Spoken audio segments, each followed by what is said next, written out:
Morning, everyone. I'm Jambo. Welcome to the FIDA-Kenya Voter Data webinar. We're going to discuss matters of election.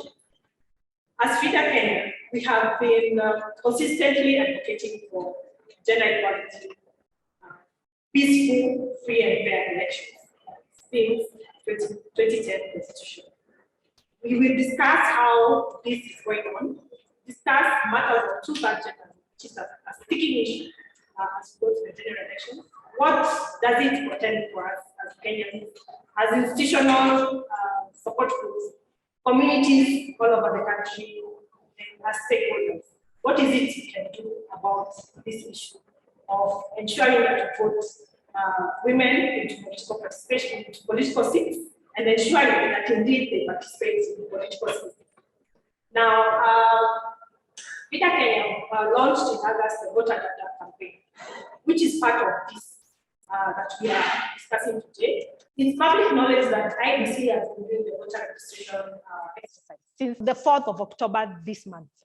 The process will go on until the end of the month, and the IEBC has indicated that this is not, this process will be just a one-off. They have no resources to do another process of voter registration. Now, IEBC has a target for this exercise, and they have put a weekly target of 1.5 million. We've been seeing in the press indications that the targets per week have not been reached. And it's something of concern, especially being an observer group, ALOG. We are here to discuss first, do you think that IEBC, before the conduct of this voter registration process, do you think it did adequate voter education to ensure that the targets that they are looking into are reached? That will be the question for you. And then IEBC in 2017 reported that there was insufficient voter education that led, voter and civic education that led to voter apathy. And indeed, it's one of the things that they have hoped to counter come 2022. Also, the voter registry was not open for scrutiny in the 2017 elections. Do you think that registry will be an issue in the coming general election? And is it something that will be countered during the voter registration process that is ongoing? And then third, is IEBC ready for the elections? Is it ready for these coming elections in terms of resourcing, in terms of manpower, in terms of capacity? We know that it's properly constituted currently. However, there have been questions of how the Secretariat will manage its role come 2022 elections because it's not fully constituted per se. Over to you, Mule. In terms of the first point of discussion, whether IEBC has adequately conducted civic education to ensure that their weekly target is reached, the simple answer is no.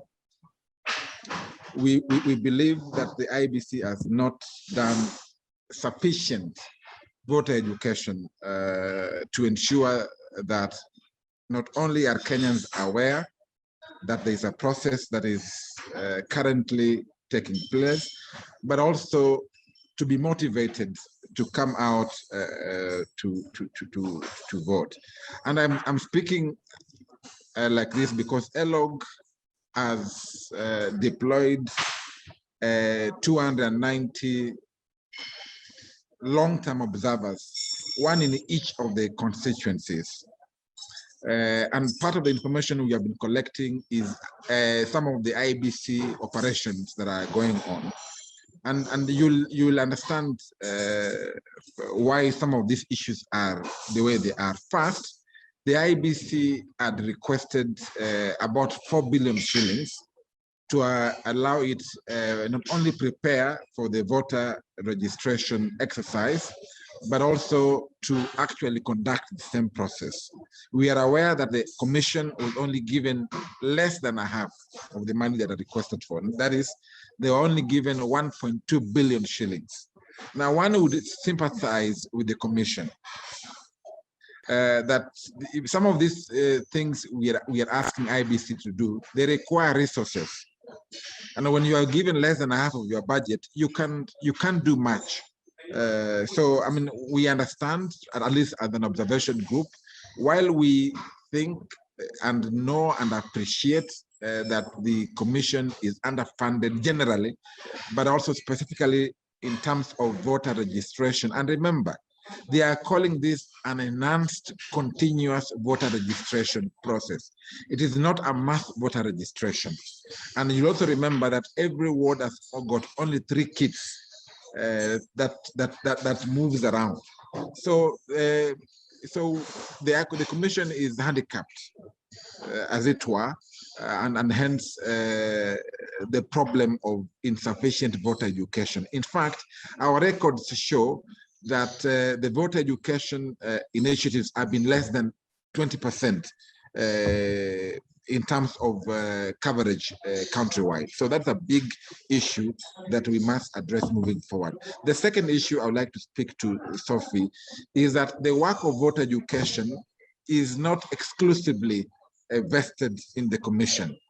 The law recognizes that IEBC should also partner with other bodies, other institutions, other civil society organizations to be able to carry out voter education initiatives. So perhaps the call here would be to ask and request other CSOs to move in and assist the Commission in terms of voter education initiative. The other thing I wanted to speak to is, since a majority of those that are being targeted are the youth, we need to speak to what we call the targeted voter education and sensitization initiatives. We know that a majority of our population is the youth. And I want to just tell you something, that in the 2017 process, the youth that were eligible to vote were 45%. And out of the 25 million that the IEBC was targeting, 45% of that number were supposed to be the youth. However, out of that exercise, only 0.6% of the youth registered in that election, which was a big problem in terms of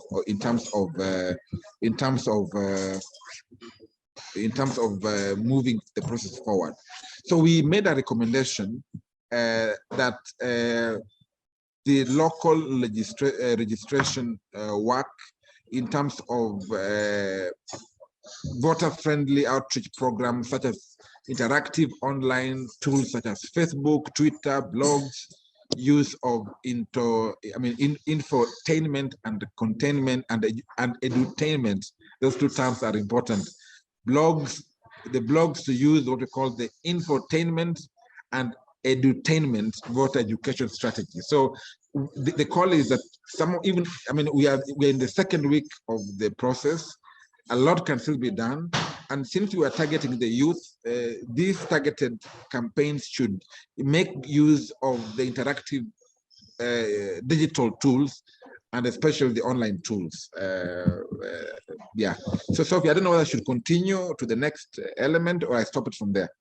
Thank you, Marcus. I have 2 questions out of that brief. Thank you for the data on youth that were targeted 45%, and then against 0.3%. That was a huge 0.8. That is a huge number that was lost in that exercise. Now, as we talk about infotainment and technology, use of technology to reach the youth, in the last general elections, technology was a factor that was litigated upon in the Supreme Court, and it's something that was brought out as something we have a weakness in. Now, if you talk about use of technology to reach the youth, do you think the capacity is there anyway for the IEBC to get to that threshold in terms of technological infrastructure and resources, and in fact, manpower. How can we get there?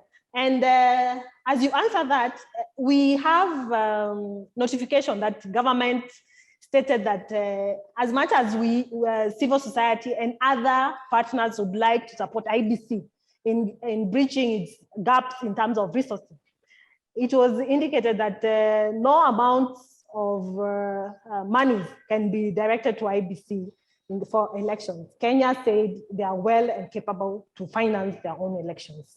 Now, what do we do now that there is such a directive? Thank you, Sophie. Let me start with the last question. We are aware that the Ministry of Foreign Affairs wrote to our development partners, requesting them, if you will, that no direct funding will be given to the Commission in terms of election. But let us appreciate this fact that it is the responsibility of a government to finance its institutions, and especially the elections. Some of these development partners, the money they're giving us belongs to their own taxpayers. So, I mean, on the one hand, it is the responsibility of the government to ensure that the monies are availed to the IEBC and other electoral institutions. That must be appreciated. However, we also know that the IEBC had asked for about 40 billion shillings towards the 2022 election. They were going to receive less than half of that amount of money. And case in point, now we speak about the enhanced continuous voter registration, where they're asked for 4 billion shillings. They've only been given 1.2 billion shillings. Now the question is, where does the Commission get that extra amount of money, which is about 2.2 billion? It's a big deficit. So the question is, if you don't want to fund, if you don't want other partners to come on board to assist the Commission, where will they get the money to be able to conduct these other things? As you said, even the use of technology. If, for instance, the Commission are to target the youth and use digital tools to reach out to the youth, either on Twitter, Facebook, because those things also require money, they require expertise. Where would they get the money to do it? So we are unfortunately setting up the Commission for failure. We are setting the Commission to fail because we are making it hard for them to work. Now, to the question of, and this takes me to my second point. The Ministry of Foreign Affairs did not stop the development partners from giving support to CSOs. So nothing stops, because remember, the law provides that IEBC may partner with other bodies to be able to conduct the voter education, whichever form they will take. So again, we can use this occasion of this meeting to call upon the not only our development partners to fund and support some of the voter education initiatives by the civil society organizations, but also to call upon the Commission to reach out to the local community-based organizations, reach out to the youth-based organizations to be able to conduct and mobilize youth to come and vote. Thank you very much, Marcus. On the matter of technology, what do you think? Are we too far off?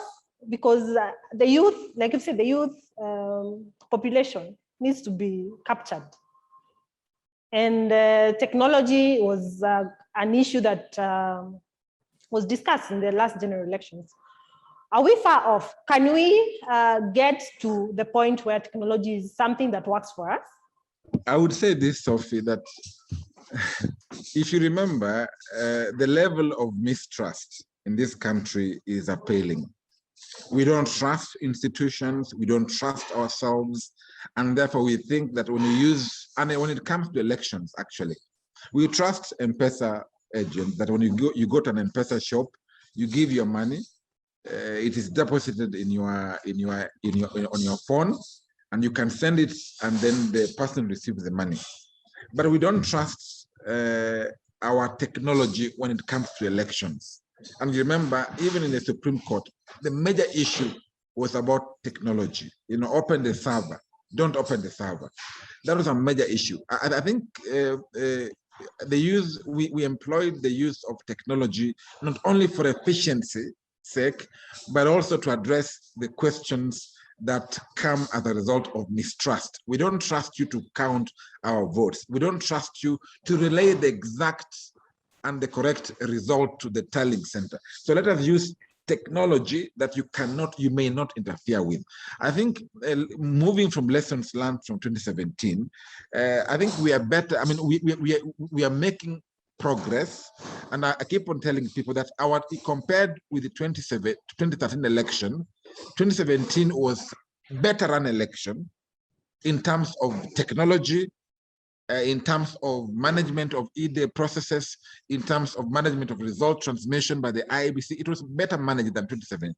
However, it was also the only election that was nullified for the president. So you see the paradox. On the one hand, it is better managed in terms of the processes and even the technology that was employed.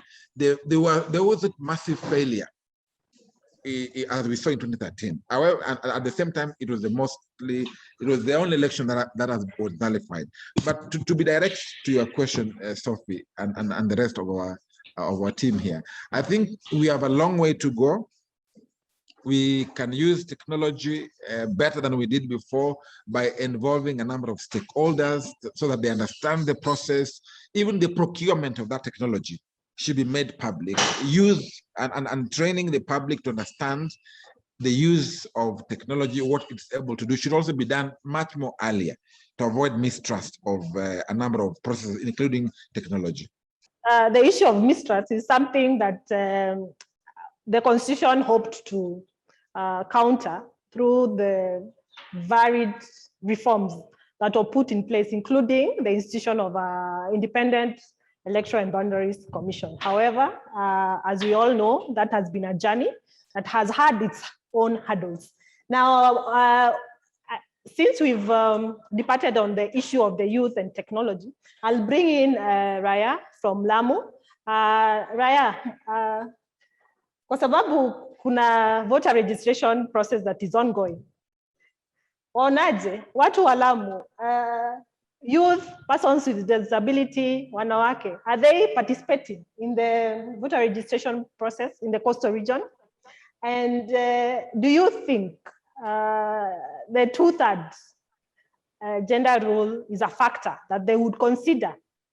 Being a person who's been on the grassroots, wewe ni ule mama wa pale vijijini, do you think it is something they consider as an issue they would vote for or against?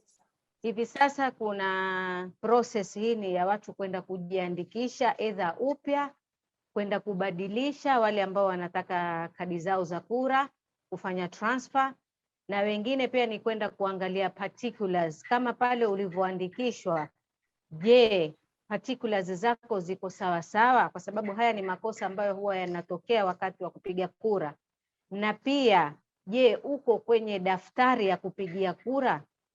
Uko kwenye the registration inspection, register? Kwa sababu wakati mwingine watu wanaenda wanajiandikisha na siku ya kura kenda anaambiwa haonekani. Kwa hivyo huu ni wakati muafaka kama bado wameandikishwa. Mimi nikisema hapa Lamu, watu wengi wamerelate kujiandikisha na wanasiasa. Wanaona si haki yao ya kikatiba, ni haki ya wanasiasa. Kwa hivyo mara nyingi wanangojea kwanza wanasiasa wawapangie, kwa sababu ni lazima watu wasafirishwe. Nimefurahi kuona safari hii commission imesema si lazima mtu aende mashinani kujiandikisha kura. Kama sehemu yoyote ambayo wewe uko unaweza kwenda na vitambulisho vako na ukaandikishwa. Lakini mbeleni ilikuwa lazima usafiri uje. So hizi zote walikuwa wana facilitate ni wanasiasa. Kwa hivyo hata hivi sasa huku Lamu wengi wanasubiri kusafirishwa, kwa sababu wakati wakisafirishwa wanapawa pesa za usafiri, wanapawa pesa za accommodation, Now that you've brought up the issue of commercialization, kupeana pesa ndio watu wachukue kura. Sasa, has that been the case in this particular voter registration process? Ama unaonaje? Watu kuko kwa kijijini wanasema wapewe pesa ndio wachukue kura, na kama organization ya Lamu Women Alliance, kuna vyovyote mnavyofanya kuhakikisha watu ambao hawajakuchukua kura yao wanaenda pale kuchukua kura, especially wanawake wale wanataka kuparticipate kwa elections ya next year? Sasa hayo ni mambo mawili tofauti. Kuna moja, hiyo ni kuhamasisha watu waende kukata kadi zao za kura, na sisi kama shirika la Lamu Women Alliance tumekuwa tukifanya mikutano mingi ya kuhamasisha jamii. Hata kipindi hichi cha nyuma kama wiki mbili hivi, kuna shirika lingine linaitwa IOM, International Organization of Migration, ili tuchukua sisi kama walimu kwenda kufundisha vijana, wamama na religious leader kwa jamii umuhimu wa watu kukata kura na umuhimu wa kwenda kupiga kura. Kwa upande wa uwakilishi wa kina mama hapa Lamu, kwa sababu ya dini na kwa sababu ya utamaduni, si wamama wengi ambao wana engage kwa mambo ya siasa. Kwa hivyo sisi mara nyingi huwa ni participants to spectators kwenye siasa, lakini kucheza mchezo wenyewe si sana. Kwa sababu kwa mfano nikikueleza hivi sasa, katika viti 6 vote vilivyochaguliwa vya kisiasa, tuko na mama mmoja tu ambao nafasi ni ile ya women rep. Na ni kwa sababu gani tumepata nafasi hiyo? Kwa sababu katiba imeweka ni lazima, lakini zilizobakia zote zimeshikiliwa na wanaume. Kwenye MCA tuko na wodi 10, kiti kimoja tu mama mmoja alibahatika akachaguliwa, ni elected MCA. Viti 9 vilivyobakia vote vilichukuliwa na wanaume. Kwa hivyo kwa upande wa uwakilishi wa wanawake bado tuko nyuma, na mimi nimefurahi kama FIDA kuleta kampeni hii ya Voter Dada ili tuweze kuhamasisha wanawake wa actively involve themselves kwa mambo ya kura, kujiandikisha, kusimama na kuhamasisha watu waweze kuingia kwa mambo ya siasa wengi. Asante. Asante Raya. Mwenzetu Marcus wa ILOG alisema kwa kila ward kuna zile vifaa vitatu ambavyo vinatembea zikiregister watu kuvote. Unaweza tuambia kama pale Lamu umeziona, kama hiyo inatendeka ama kuna gap mahali? Nimeziona, lakini sasa hivyo ni changamoto, kwa sababu tungependelea kama ingekuwa kila kituo kiko na karani, lakini kama hivyo unajua watu wanaweza jipanga leo waende pahali na kumbe ule karani ameenda sehemu zingine, na watu wetu wako na mashughuli mingi. Akienda siku moja akimkosa yule hata rudi tena, ataangalia shughuli zake nyingine. Na hii ni exercise ambayo ina muda, imewekwa muda maalum. Zikimalizika hizi siku hawataweza tena ku-access. Kwa hivyo nimeona pia kuna changamoto hiyo Lamu. Na changamoto nyingine ni habari ya civic education. Commission ya IEBC haijafanya matayarisho kabambe kuelezea watu kwanza umuhimu wa zoezi hili. Wanafaa wa invest pesa nyingi kwa kufanya civic education.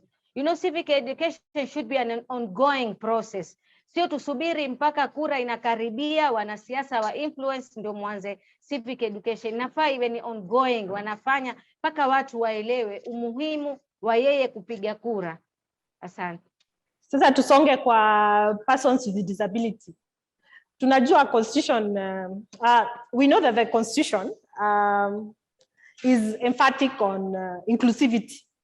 The inclusivity bit includes people with disability, the marginalized communities. All are given an equal opportunity to participate in electoral governance. Now, the statistics that have shown that women with disability in public and private sector is really scanty in Kenya. And moving on, we are 11 years into the constitution. And this factor is still an issue for us as we go into elections. In the last 2 elections, the numbers of persons with disability who were elected into parliament were very minimal. In fact, they had to do a lot more to increase the numbers during the nomination process from the political parties. So the players in this sector, political parties, the IEBC, and the CSOs that advocate for inclusivity, they are all major players to ensure that we get up in ensuring there is proper inclusivity all around the country. Now, in that regard, we've been partnering with Women Challenge to ensure that inclusivity is part of the programming that we do at FIDA. Now, with us here, Jane, maybe you can shed a bit of light. I know you've been working currently on policies on PWDs, and we want to know whether the electoral institutions that include political parties are doing enough to ensure that women with disabilities participate in elections and leadership. You can even touch on whether the current voter registration process is disability friendly. Thank you. Okay, I was saying thank you so much for this webinar and this opportunity for us to discuss ways to increase participation of women and with the disabilities. I would start from where you said, is there much enough that is being done by electoral bodies to ensure that we increase the participation of women with disabilities? The answer is no. And given the statistics that you have read, since 2017, election that was conducted then, we dropped from the 2013, the number of women with disabilities, or in general, including men with disabilities. Why? Because 17 counties did not nominate any person with a disability in their county assemblies. 8 of them had 1 person. So you can see that difference. While in 2013, we had only 3 that had not nominated anybody with a disability. So therefore, if we are not careful on how we follow the law, then we are going to phase out the representation of persons with disabilities, as much as it is their right to have that public spaces, to air their views through the electoral bodies. So really, IEBC has to show us and come out clearly to show us that they are ensuring participation of persons with disabilities, and more so the women with disabilities. And as WCC, we have that project Sophie have talked about that we are working together to ensure that we have bigger number of women with disabilities come 2022. So how are we doing it? We are going around the country, educating women with disabilities in a small way, providing that civic education to them, that it is their right to register as voters, to give in to be elected, not only to vote, but also they can be voted for, not only to wait for nominations, but they can seek the elective positions. Although there are so many barriers that we need to, that we face when we do that.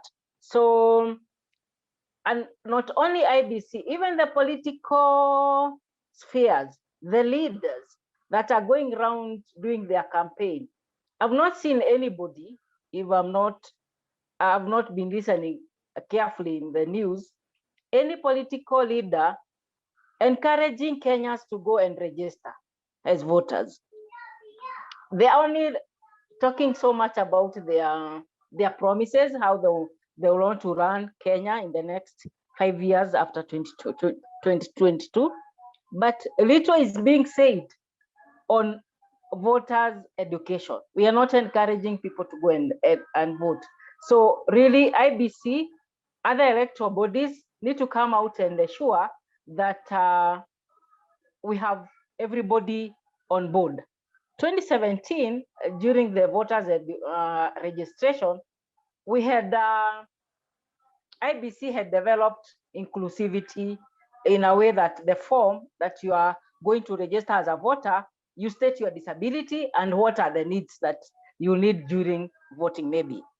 I've not visited any any registration point to ensure that whether that is there, but I want to imagine it is still there.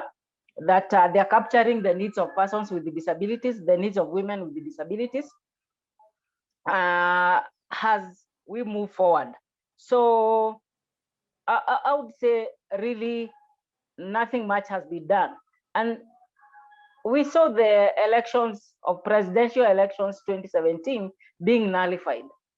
I would also hoping to see a situation where persons with disabilities will move forward to call IEBC to nullify the whole election if we will not have enough representation of persons with disabilities, because we violate the law so much when it comes to the sector.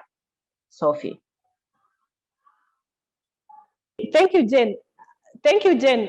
I'm glad you touched on that bit on that IEBC in the previous voter registration process had requested that people indicate, they capture the data and statistics on the disabilities and how IEBC can facilitate their civic duties when it comes to elections. Maybe ELOG will confirm whether that is the case currently, and maybe a follow-up to that particular information.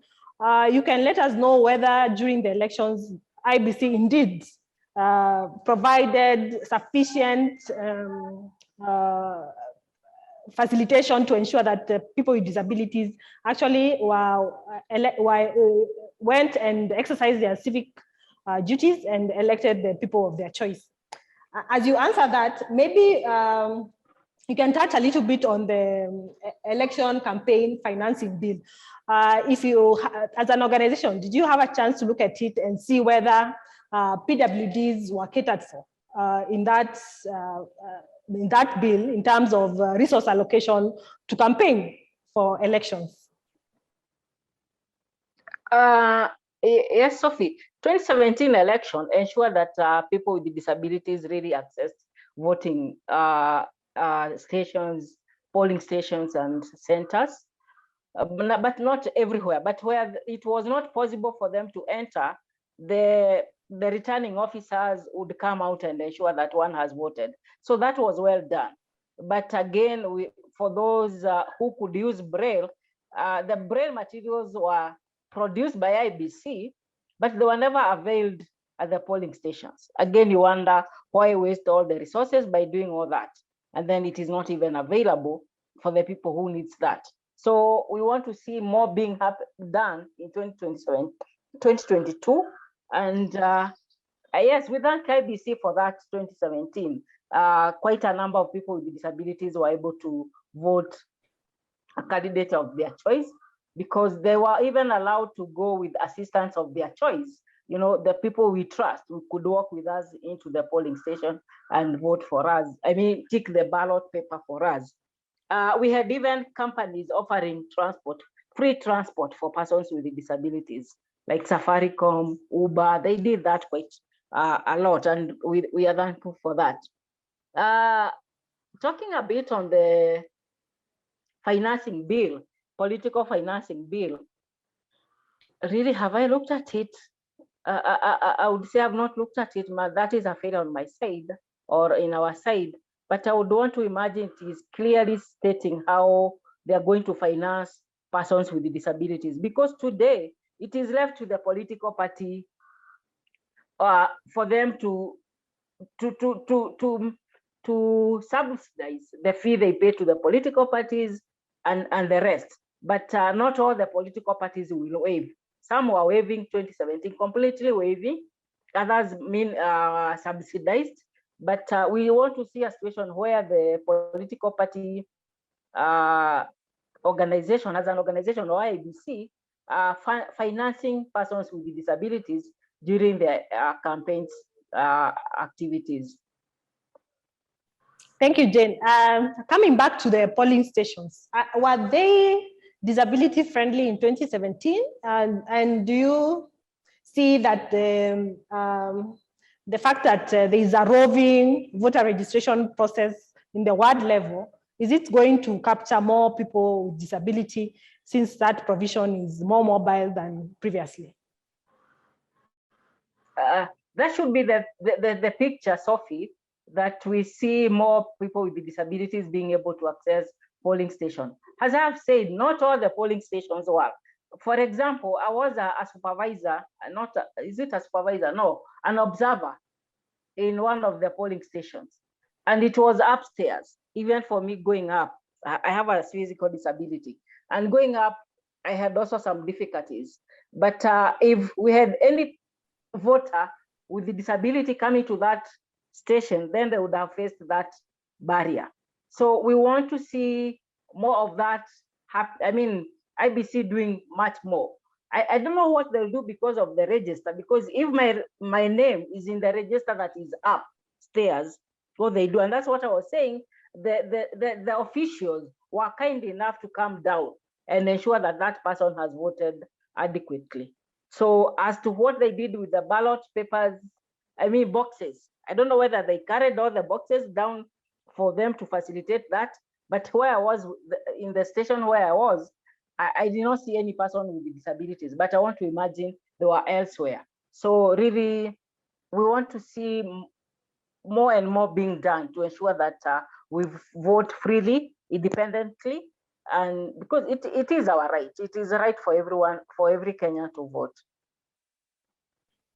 Thank you very much. That is quite a concern. Everyone should be given the opportunity to participate in elections. Now, coming to our Miss President, who is an incumbent MCA.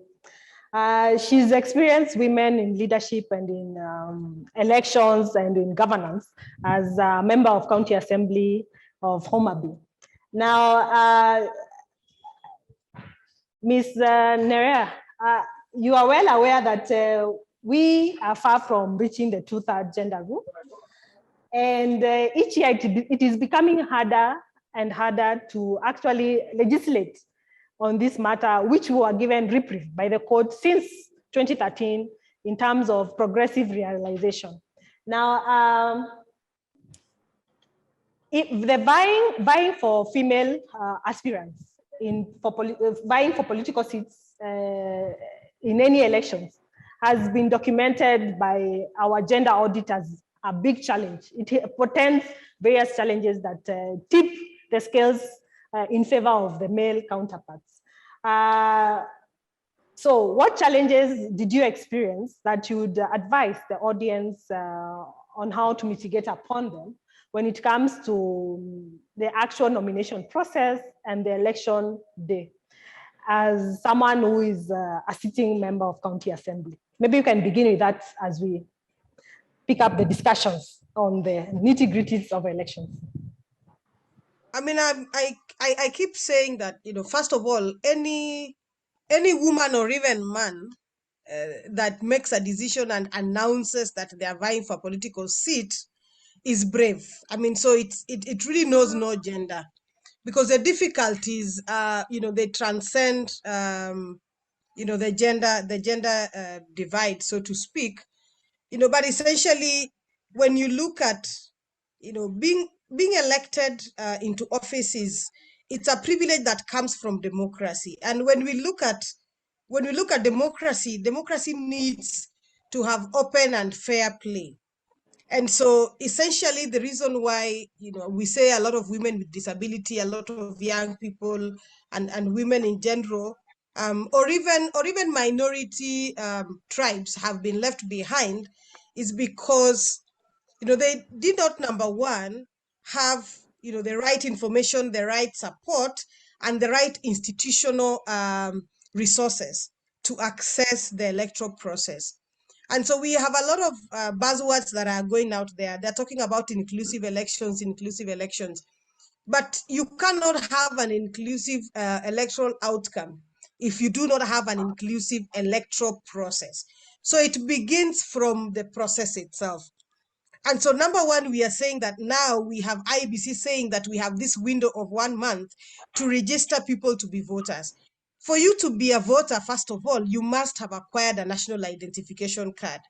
And so when we are giving these two messages at the same time and saying that you need to, you need to get your ID and of course be registered as a voter, if we did not start with that ID registration, then we totally missed an inclusive process right there. So the young people are being targeted, significant numbers. When I looked at, IEBC targets for 2022, Rift Valley having the highest of about 3.4 million, followed by about Eastern that has 1.4, Western, Nyanza, Central, all of them are somewhere just under a million, new voters being targeted. And we know young people are the biggest targets. So I prefer to work with the data because that is the only way to get an inclusive process, which will give us the 2/3 gender rule that we are looking for. How many of our young people are male, female, and what do they subscribe to? Because I don't believe leadership has anything to do with gender, not at all. I believe that everybody needs to go out there and fight and be able to convince the voters that, yes, they are the best. Of course, this electoral process has been skewed, against people who, number one, cannot participate in violence, and number two, cannot have, the resources to, quote unquote, whitewash, all the other, candidates. And so all through the previous election cycles, we've gone through a scenario where we have, men who have more resources. Then we have a woman who has, better leadership talent, but fewer resources. So then how do you go about it? I mean, what I always believe in, if you see a woman vying, chances are very high that she will have men behind her, because then she will have taken time to convince, other males and young people that she has the leadership talent. And so that is what we go for. And so number two, I want to go to political parties, because I think that is where the answer is. Yes, we went to parliament and you could see that even all the political parties coming in, the dynamics in parliament were different. People were given money, even women were given money to go out of the country. So they were not available to vote for the bill the last time. So I still take it back to political parties. And I'm not afraid to say this. My party leader, Raila Amolo Odinga, had been a champion of how, getting this 2/3 gender rule met. And he went out there and risked it all and said, I'm proposing that we have BBI that will reserve these seats, that will talk about, women being in the gubernatorial tickets, women being MPs, women being MCAs. So that was a clear agenda that was supposed to have handled the women. And yes, I will say that we respect the court's decision and look at it again and figure out how do political parties come in, because the goodwill seemed to have been there last year. So then my suggested way forward, political parties understand the dynamics of their strongholds very well, better than IEBC, I dare say. So it means that if you're a political party leader that knows that you have a commitment to the 2/3 gender rule, then it follows that you have been working with the Women League of your political party up to this point to make sure that you know how many of your candidate or aspirants you have, or potential aspirants, because not everybody has come in. How many of them are women? How many of them are good? How are you involving them in party structures, in party activities, for them to get visibility, so that even when they get to the electorate will look at them and say, this person has a record of serving alongside other party structures. This is somebody that we can trust to deliver the ideology that is taking us to where we need to go to. So it's a difficult thing to do, and it means that somebody will subconsciously be choosing a leader of the female gender, not a female leader. I think we get lost there. And a lot of the language and communication around the 2/3 gender rule is where we miss the mark. Because if you stop a man somewhere, I can tell you, I stop 10 men, 8 of them will tell me, hii maneno ya gender ni ya wamama. So I think the communication really missed the mark, because gender is either way. Because what happens when we elect more women and then the men have to, seek out ways of now being empowered to, to also serve alongside. So I keep saying, just as we are in our homes, just as we are in our friendships, where we have different genders bringing in different qualities and balancing each other out, that is a conversation we need to have.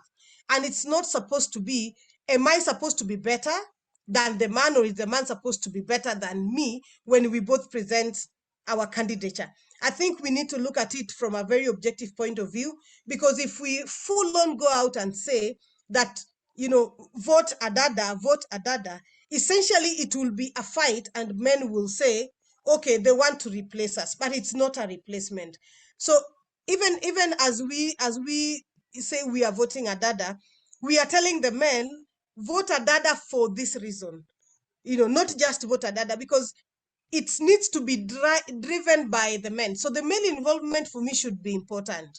So they should be looking at women as their dada and not looking at women as the dada of the dada.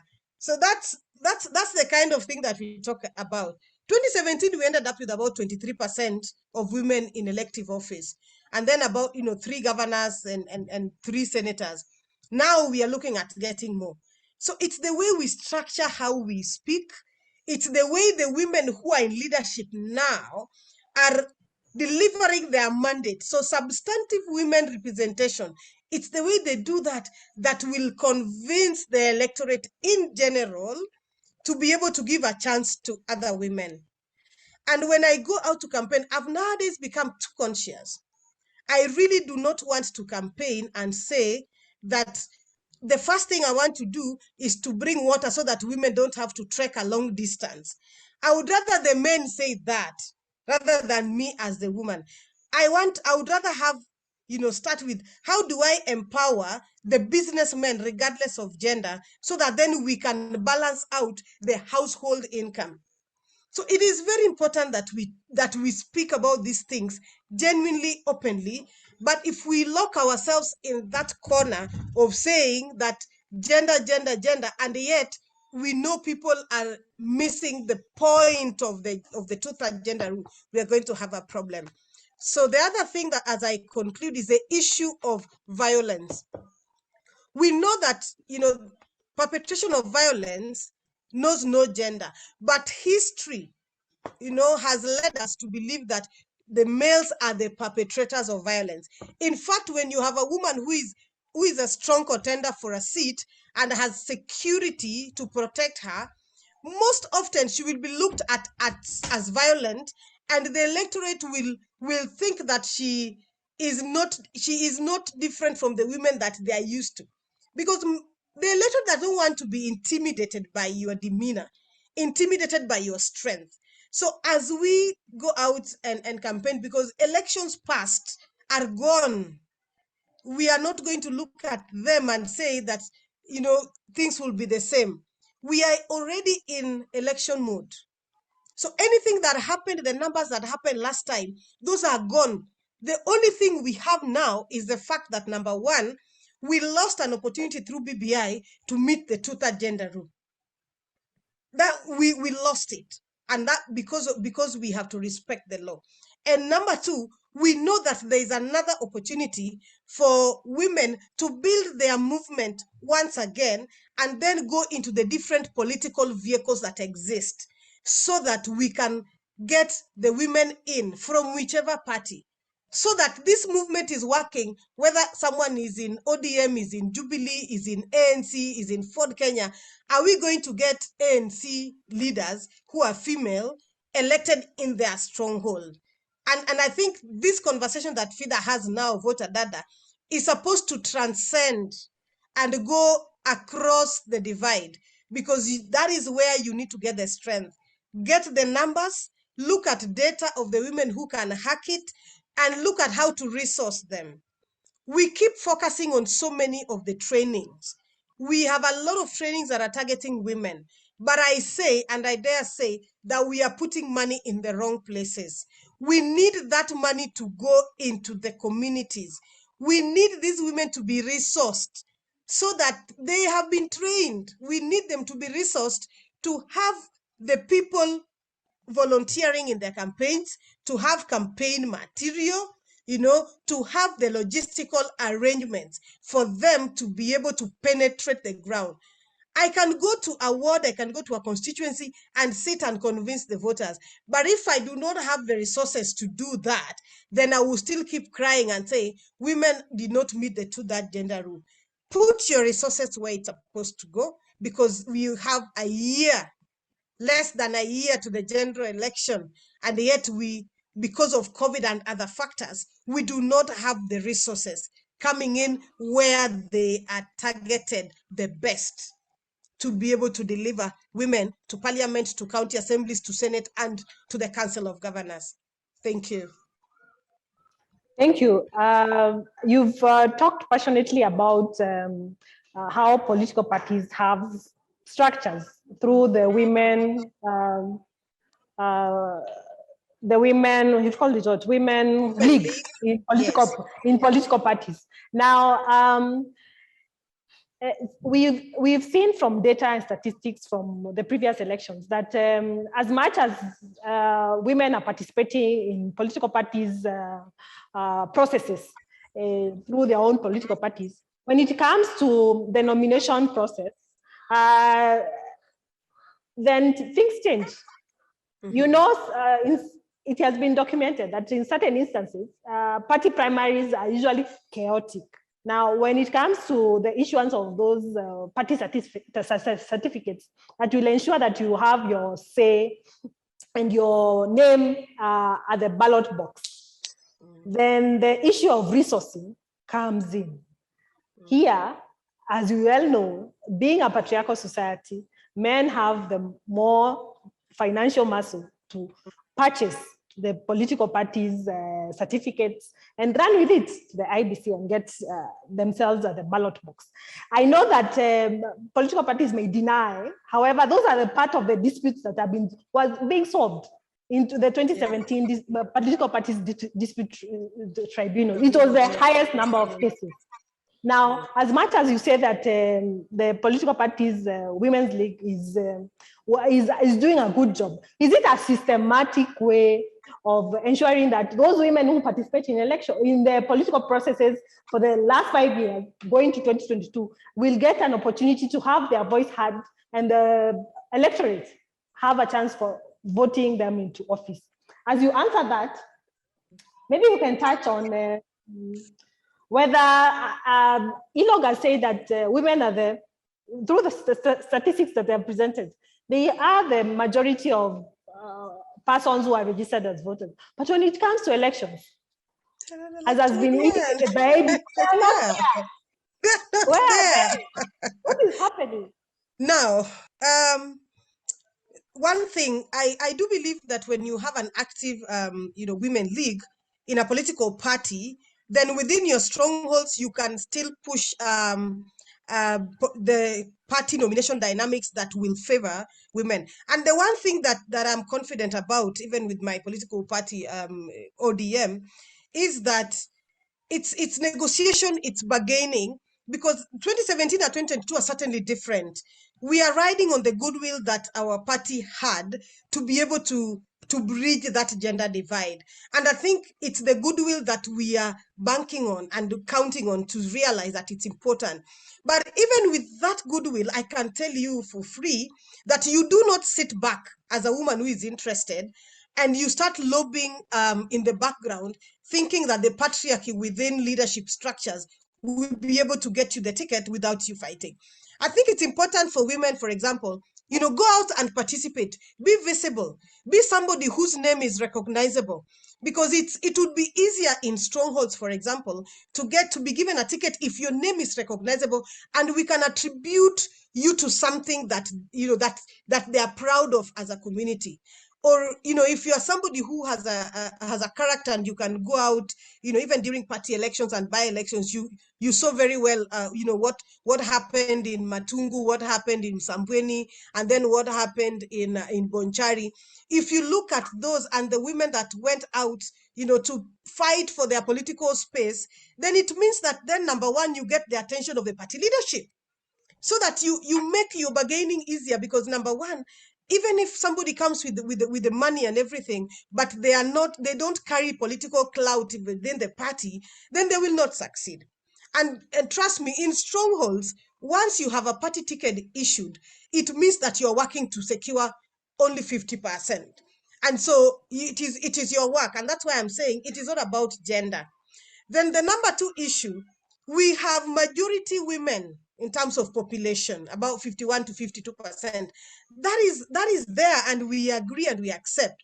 But look at the dynamics. you have a good percentage of women, like myself, who got married before they attained the age of majority. And that means some of them, when you get married, and depending on your circumstances, you will stay a housewife, you will get a job, probably, menial jobs here and there. And that means you start having your children when you're that young. You don't have the exposure. It is the patriarchy calling the shots within your house.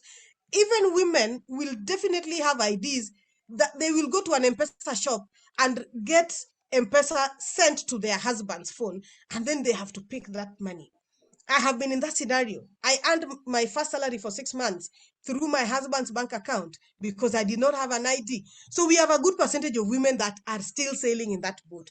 So if these women are left where they are, then we are certainly not going to see the numbers. So those are the same women that will follow the clan directive on who to vote. They will follow the husband's or the brother-in-law or the father-in-law's directive on who to vote, because that is how they have been conditioned. That is how they have been nurtured. So then we also have a percentage of women who, in their thinking, leadership is masculine. Because you need to be strong, you need to have a strong voice, you need to protect. And so those are the women that will still stick to, the male candidates. But I'm glad I come from a county that has met the 2/3 gender rule through the ballot for National Assembly. We have 3 women elected as members of parliament. So our county has shown direction.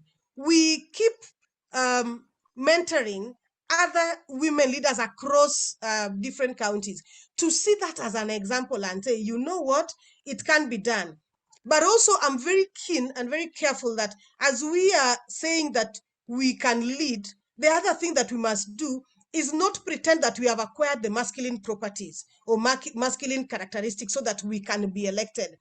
Soft power still works. I can tell you that that soft power will still work.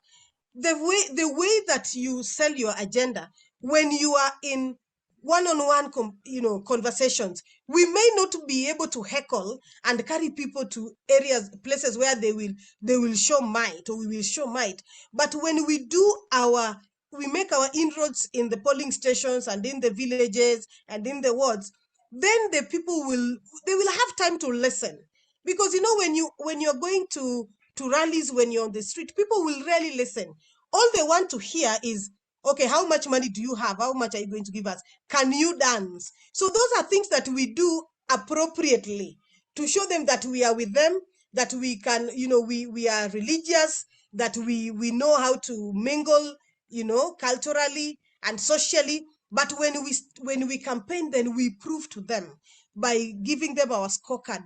You have more time with people. You can penetrate people more when you visit and you do one-on-one. So that is how I'm suggesting a way forward for the women who don't want to vote other women. Of course, the other thing that I must call out as a responsible woman is the women who have been elected presently, and the first thing that they do is to close the door on other women. So every working day or every chance they get, they are closing a door. If there's a chance to bring other women on board, they are not there. If there's a chance to remove a woman from a seat, they are there. If there's a chance to decampaign a woman from anything, they will be there, number one. So it means that they are giving room for even the men to see that these women cannot work together. And then the men get a chance to say, oh, women are their own enemies. You see, that thing is not there. But when they see the way women in power function and operate against other women, then they say, okay, you see, even if we give them power, they will just keep fighting. And so it means that we must all band together. I don't have to like you for us to work together. But if you push me to a corner and I see that clearly you are trying to lock me out of space that I should be in, then I will come out fighting. So there are those dynamics that are really fighting us. And then at the end of the day, we will lose, all of us, because people will say, wachana na wanawake. Wanawake wanapenda kupigana. So when we put them there, they will bring their moods into parliament. They will bring their moods into the Council of Governors. But no, it's fighting for political space.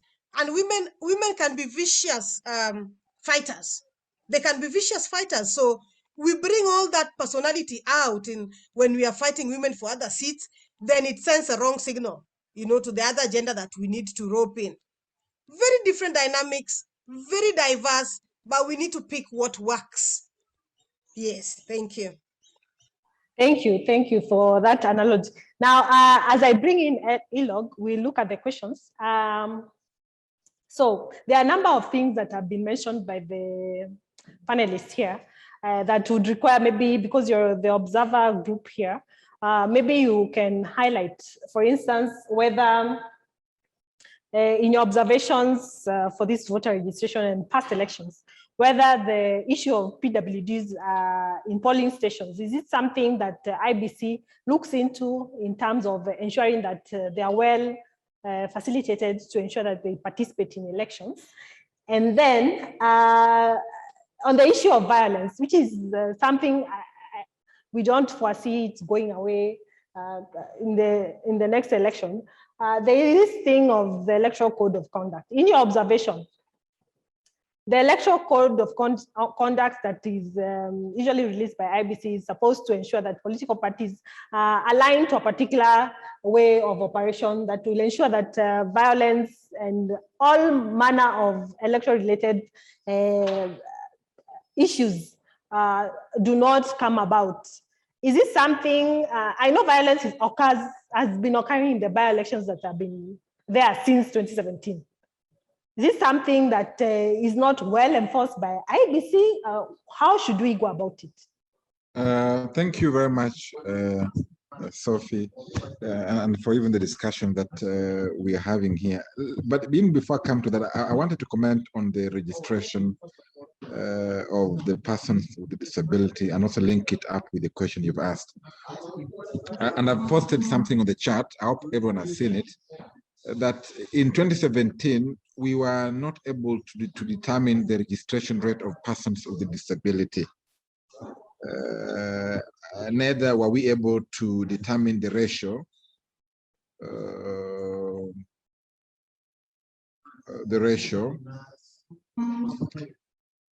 because of one major problem, that we never had records from the National Council of Persons with Disability. That was a major issue we had last time. And I think perhaps as part of accountability issue, we may need to ask the Commission to tell us how different this process would be. So we were not able to speak to the registration rate because we need to understand, first of all, how many persons are living with a disability, number one. Do they have unique identifiers in the register as well? That again, that question was never answered in 2017. So it was I just need to bring that out, that we were not able to do it when we did audit the register in 2017. We are having discussions with a number of actors, including the IEBC, to be able to determine the registration rate of persons living with a disability. But now moving to the question that has been asked about the PWDs in terms of their participation in the process. ILOG, unfortunately, as you already know, we have observers in most of the polling stations that we work in. But as Jane has pointed out, some of these registration centers and voting stations are not PWD friendly. You find, like the instance where she's given example, there were many of such instances where a center is upstairs and someone is having physical disability.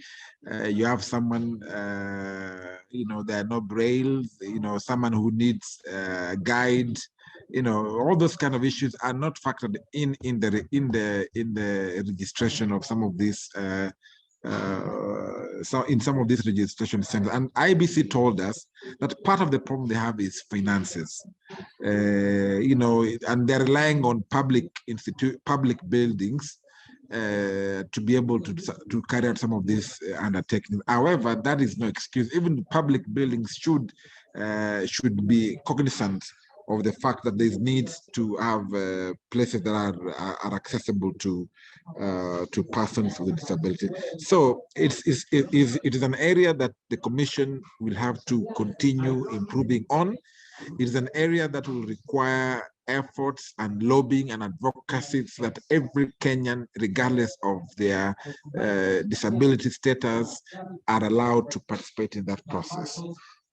Now, the other issue that I wanted to speak to is the issue to do with please, I want to refer everyone to the chart that I've noted there. Perhaps they can guide the discussions. But on the issue of the code of conduct, the election code of conduct, the IEBC is the body that is supposed to ensure compliance. But how do you ensure compliance when you have got no powers to prosecute? You have no powers to prosecute. Towards that area, towards that time, IEBC is busy with over 53,000 polling stations that they want to manage. There are over 10,000 candidates that are trying to vie. There are other logistical issues and trainings going on. IEBC is overwhelmed at some point to be able to undertake some of this work. However, as ELOG, we have noted open violence, disregard of by a number of bodies in terms of this code of conduct that these guys are signed and promised to adhere to.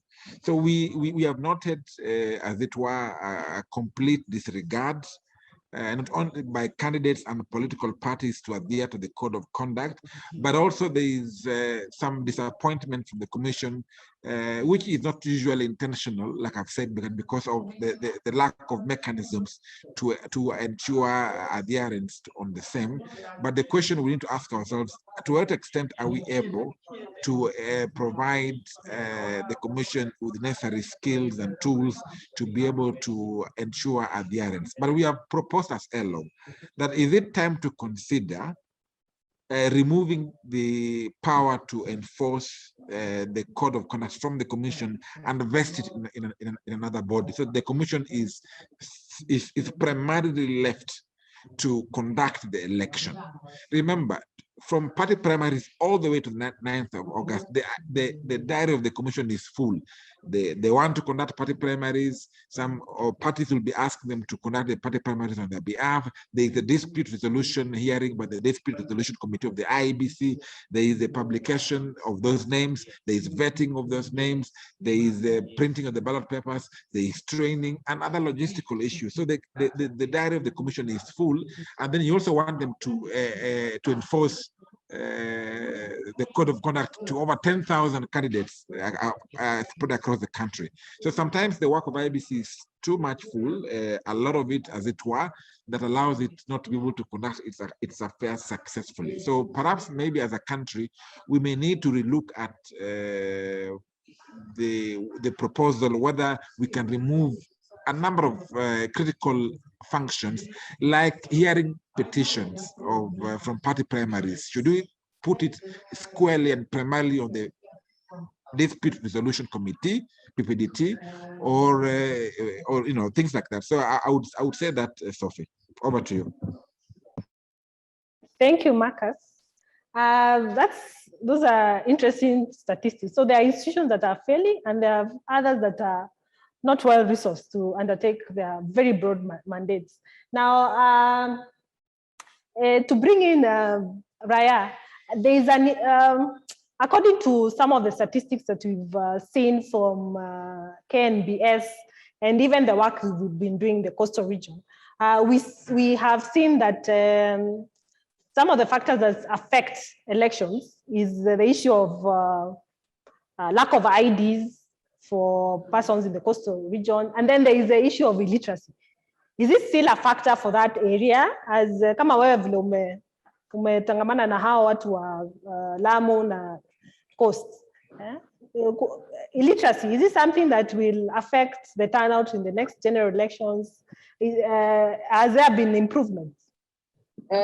Sasa hivi mambo yamebadilika, si issue ya illiteracy, lakini voter apathy iko nyingi sana hivi sasa. Kwa sababu ni watu ni kama hawana tena imani ya kupiga kura, kwa sababu yale maamuzi ambao wao wanaenda wakipiga kura sio yale ambayo huwa wanapata. kwa sababu tumeona wakati wa nyuma kama kura hii ilivyoisha, hata ikabidi nchi kura iregelewe kwa sababu haikuwa free and fair. So watu wengi wamevunjika moyo kwa sababu wanasema wale ambao wana maamuzi ya kura zao si wao kama wapigaji, ni wale wanaohisabu, kumaanisha commission ambayo inahudumia mambo ya kupiga kura. Kwa hivyo wengi wamevunjika moyo, ni kama hawataki, kwa sababu wanaenda kwa vituo, wanachagua watu, lakini wanaopata ni watu wengine ambao ni vifaranga vya kompyuta. Hilo ni moja. Lingine ni, umeniuliza swali gani lingine Sophie? Nimeuliza kama literacy, kama illiteracy ni kitu ina affect kura ya watu wa Coast. Hivi sasa hai affect, na issue ya vitambulisho, kuna baadhi ya wengi ambao walikuwa hawana vitambulisho, lakini hivi sasa pia kuna vitambulisho vingi ambavyo vimeletwa hapa Lamu. Hata sisi kama viongozi mashinani tumeambiwa tuwatangazie watu waende kwa ofisi za machifu kwenda kuchukua. Na pia hivi sasa kuna exercise ya RRI 100 days ya kutengenezea mwananchi mashinani vitambulisho. Siku 100 zijazo, ambayo imeanza kama wiki 2 hivi, serikali iko chini huko inafuata kila mwananchi alipo kumtengezea kitambulisho. Kwa hivyo kwa upande wa vitambulisho naweza kusema kidogo imepungua, na kwa upande wa illiteracy hivi sasa hakuna, japokuwa ni wale ambao wanazo kadi za kura ama vitambulisho wamevunjika moyo kushiriki kwenye masuala ya kura kwa sababu ya zile irregularities zinazotokea wakati mtu anapopiga kura. Thank you. Thank you. Now we focus on some questions that have been asked. Ms. Nerea, Honorable Nerea, you've been asked whether you think that by Claire Lugani has asked how independent is the IEBC?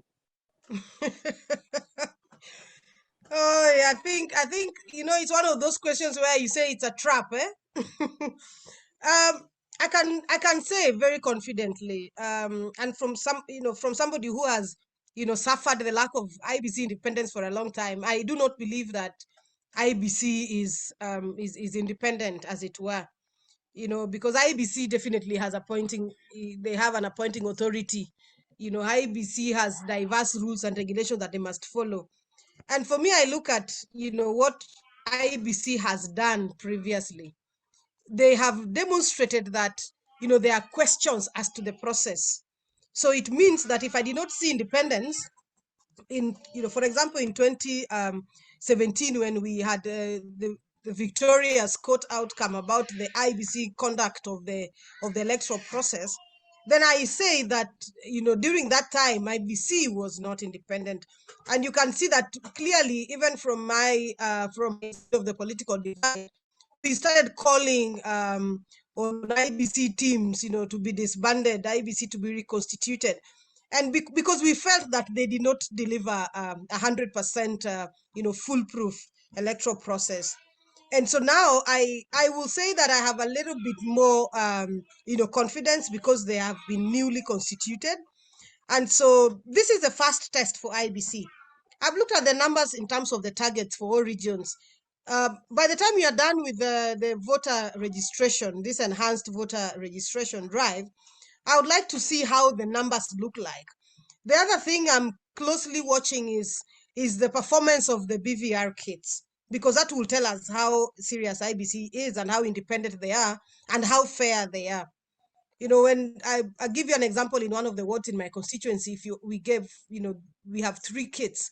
As of yesterday and, the 10th, as of 14th, actually, we had one that was not functional. So when you go to the next ward, you find that, one is not doing, is not optimally functioning. The other one, is now becomes overwhelmed. And maybe that is the reason why people are waiting until towards the end. I don't know. I'm always suspected to be one of the people who think that, IEBC sometimes, skews, their operations, against one political divide. I'm hopeful for one thing though, this time around.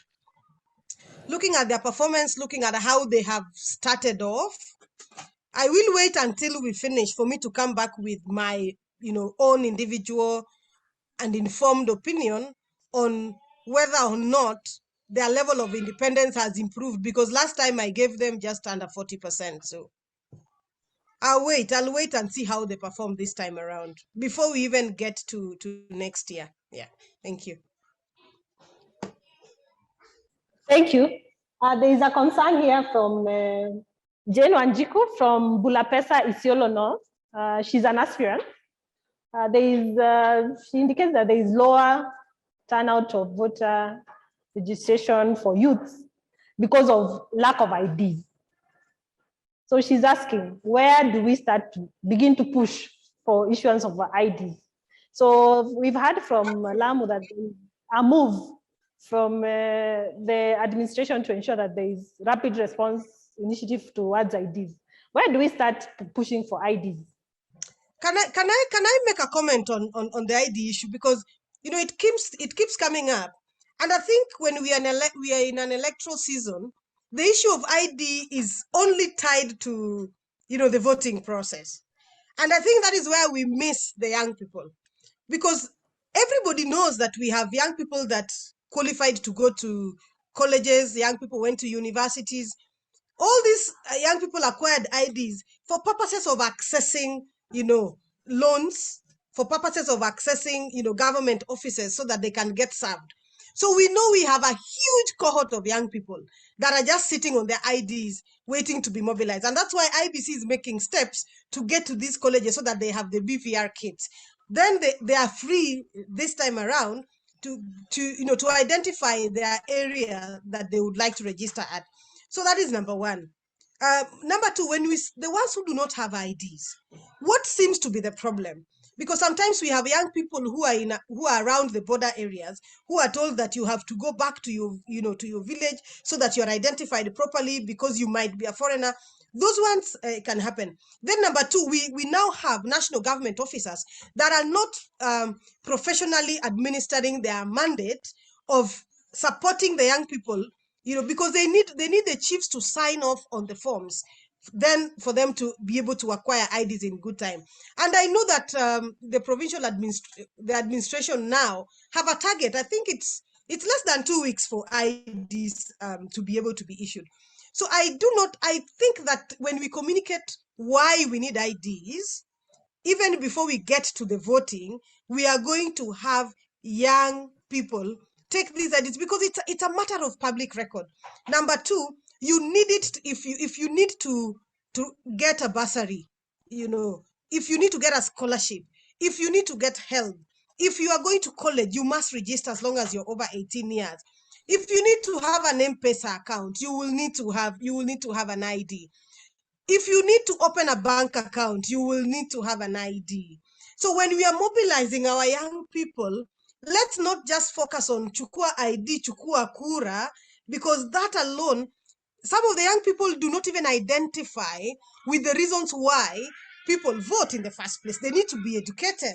They are not yet eloquent on the voting language. So we need to first get them on some platform, then now train them and say, when you become an adult, part of your democratic right is to determine who leads you, who is in charge of resources that affect your day-to-day lifestyle. And therefore, we move it as a notch higher. But I think sometimes we miss it and just talk about ID Kura. I think even politicians, we could be guilty, of just driving people ID to voting, but there are so many services that a young person needs to have an ID to be able to access. So that is something that I was, when I spoke to one of my greatest political mentors, Mama Ida Odinga, she brought up and said, when you guys are mobilizing, make sure that your communication is right. You're not giving full information. You're only looking at what it's you as somebody who's looking to vie in a political office. Be fair to our young people. And it's not just the young people that are getting IDs. As I said before, we have women who are long married and did not acquire IDs. We have people who lost their IDs and have not replaced, and they had not registered to be voters. So there are different cohorts of people in this ID debate. And as I said, the reason why we are struggling as a country and as leaders is because we do not have sufficient data that can tell us where is this person. So if we move towards, that universal ID that is acquired at birth, and everybody gets into the government system at birth, we'll be able to know when they hit 18, did they finish high school? Where are they? Are they in university? What do they need? It is going to help the government plan services better. So it's not just about voting. It's about government being responsible for planning, being responsible for implementation and delivering services that we are not doing optimally because of the way we structure our communication system and our public services. I mean, that's my biggest issue about ID. Thank you. I think we should bring in Jane. Jane, I hope you're online.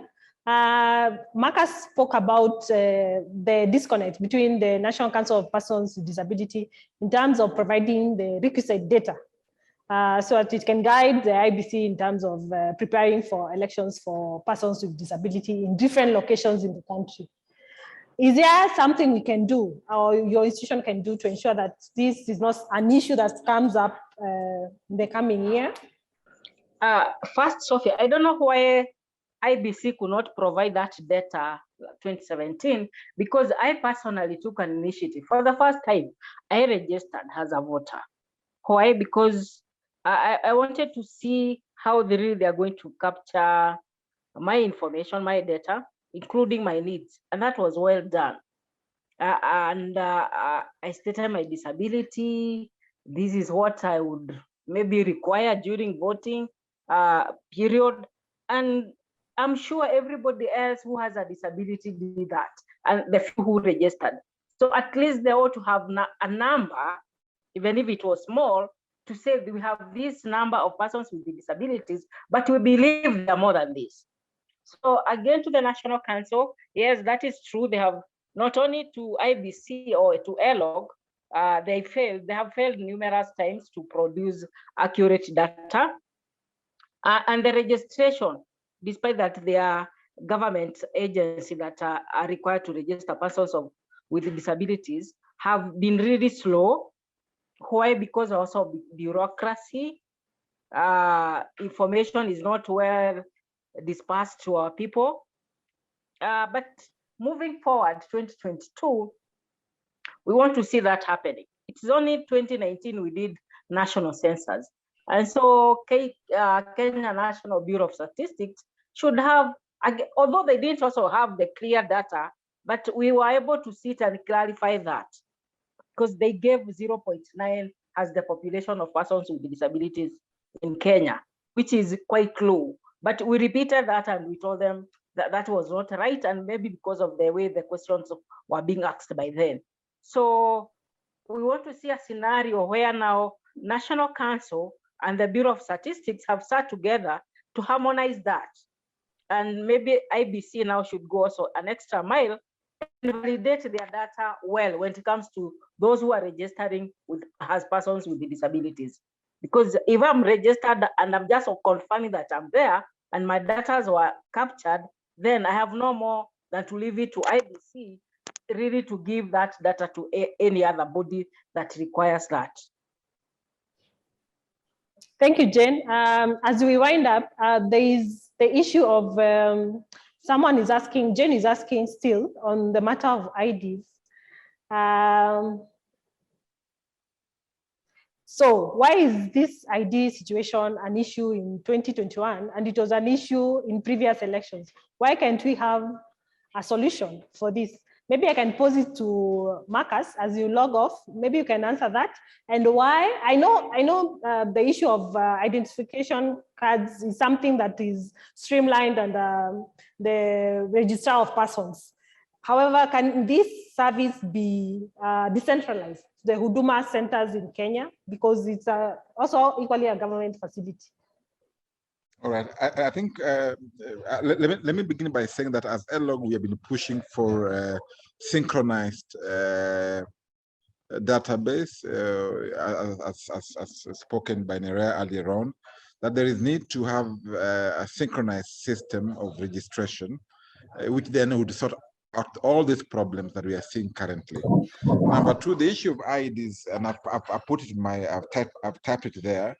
The government promised that they'll be able to issue those IEDs within 7 days.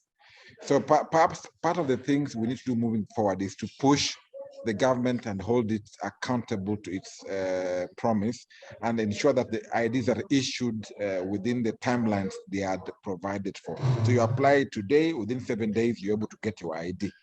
The other thing I would like to say that I don't think it's the issue by design. I think sometimes the issue is the National Registration Bureau is a body that is mandated to ensure that we register persons. However, the challenge for me has been, as ELOG, the need for us to push, really, to let us all push that we have synchronized systems. Those synchronized systems will allow us to avoid all these problems we are seeing, you know, whether there's a Duma Center or not a Duma Center. I think moving forward, this is something that, and in our last meeting with the NRBs, and they told us that it is something that they are pushed, but they're not getting resources for. There is lack of political good political will to be able to put it into place. So there's need for us to move with speed to ensure that guys not only collect their IDs, but also move with speed to ensure that people work very hard and register as voters. Thank you. Thank you, Marcus. As we wind up, I'll give an opportunity to Brian. You can give your concluding remarks. Then Marcus can do his concluding remarks as he logs off. I think first I take this wonderful opportunity to thank FIDA and all the participants that have taken part in this Zoom session. And I urge my fellow Kenyans, especially the women and the youth, to come out and register in large numbers, and also make sure to actively participate in the coming 2022 general election. Thank you very much. Let me say this, that in Kenya, the right to register to vote is optional. You may choose to vote or not to vote. It's a right that is you may choose to exercise it or not exercise it. In other countries like Australia, voting is mandatory, and there are penalties if you fail to vote, and therefore the pressure to register is quite high, because it's an obligation that must be met by every citizen. So maybe as a country, we may need to ask ourselves whether we may need to legislate and ask everyone to vote. Perhaps that could be another way, maybe. But the other issue we need to address, Sophie, is the question of voter apathy. Voter apathy, because that is a major problem. Does the vote really count at the end of the day? Because you know, apart from as you see right now, there are political players trying to bribe potential voters to go and register. There is mass voter transfers we see around here.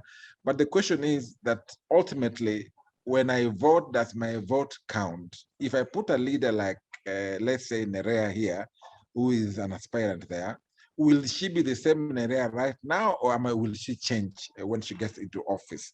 So you see, the vote must translate into something tangible, something that speaks to the needs of the person who has voted. So until we address the leadership problem that we have in the country, most Kenyans will not vote. This youth we see around here, part of their reluctance is that they don't see any effect, any substantial change in their lives, whether they vote. They wake up at 4 in the morning, then 5 years, nothing has changed.